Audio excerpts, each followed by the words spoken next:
The civics in Queens in particular have worked for the last 20 years to get the zoning in our neighborhoods to match what was already built. The 1962 zoning, if built out, if New York City was built out, the 5 boroughs, not just Queens, if the 5 boroughs of New York City were built out to the extent of the 1962 zoning, there would be between 18 and 20 million people living in New York City. So the neighborhoods have zoning that doesn't match what's built. It means that you could live in a one-family home, then all of a sudden it gets torn down next to you and there's an apartment house. Over the last 20 years, we've gotten whole swaths of New York City rezoned so that the zoning matches what's already there.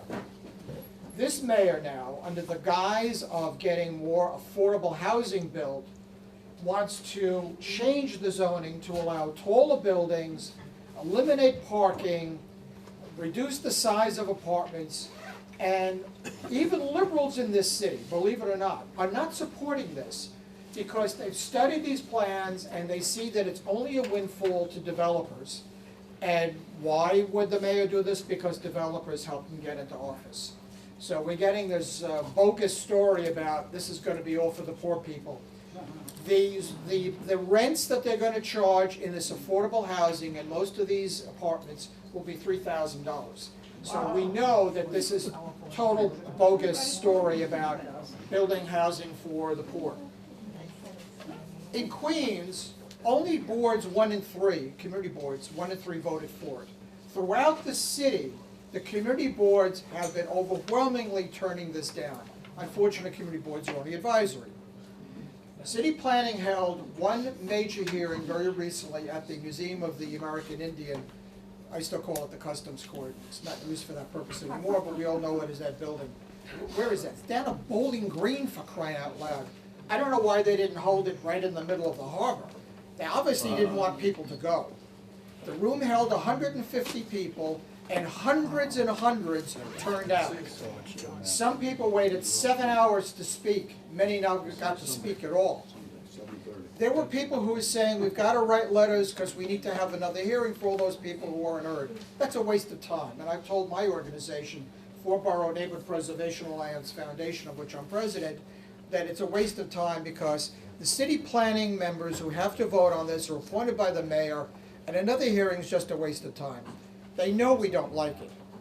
What we're doing now is a different strategy, and that is I've already written to all the council members in the 4 boroughs outside of Manhattan, because we don't represent Manhattan, and asked the city council to vote against it. They're more subject to the votes of the people, because that's who puts them in office. So we've written to the 41 city council members outside of Manhattan, but we also included Melissa Mark Viverito because she represents part of the Bronx. And that's where we feel we need to stop this zone change. We've worked too hard to get, even this area right here we got rezoned.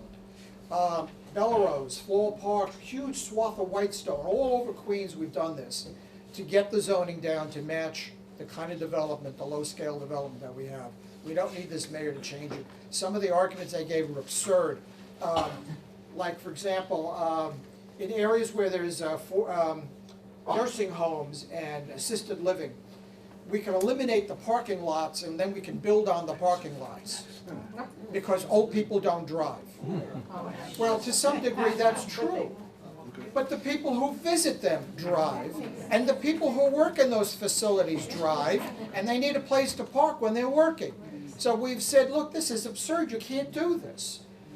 So anyway, again, I don't want to drag this out too long, but the way now, the next step really is to write to the council members, because when the city planning approves this, and I do believe they will approve it, because they work for the mayor, then it goes to the city planning commission, and that's where we have to stop it. Thank you very much. Jim, you have a question, quick question. Are you also aware that de Blasio and Cuomo are trying to turn Creedmoor into a homeless shelter? All right, so let me- And if they can't get there, they want to go to Fort Totten with it. And I that is can't speak on disaster. Fort Totten, I can speak on Creedmoor. Yeah, because you got schools there with little kids, and you don't Yeah. want. Well, actually, it's worse than that, because nobody lives around Creedmoor. They're already in the 2 hotels on Jamaica Avenue, Jericho Turnpike. They're in the Comfort Inn, which is now the Belrose Inn, and they're in the Quality Inn. So we got them right in the middle of Belrose. With regard to Creedmoor, it just happens that I was with Frank Padovan yesterday. His mind goes back quite a few years, and a lot of us don't remember everything that happened. Under the Koch administration, there was a court decision, there was an injunction against homeless at Creedmoor. And so, after they floated this idea of putting homeless at Creedmoor, then the governor turned around and said, no, we're not gonna do it. It may be that some advisor to him said, you can't do it legally, because the court injunction is still standing.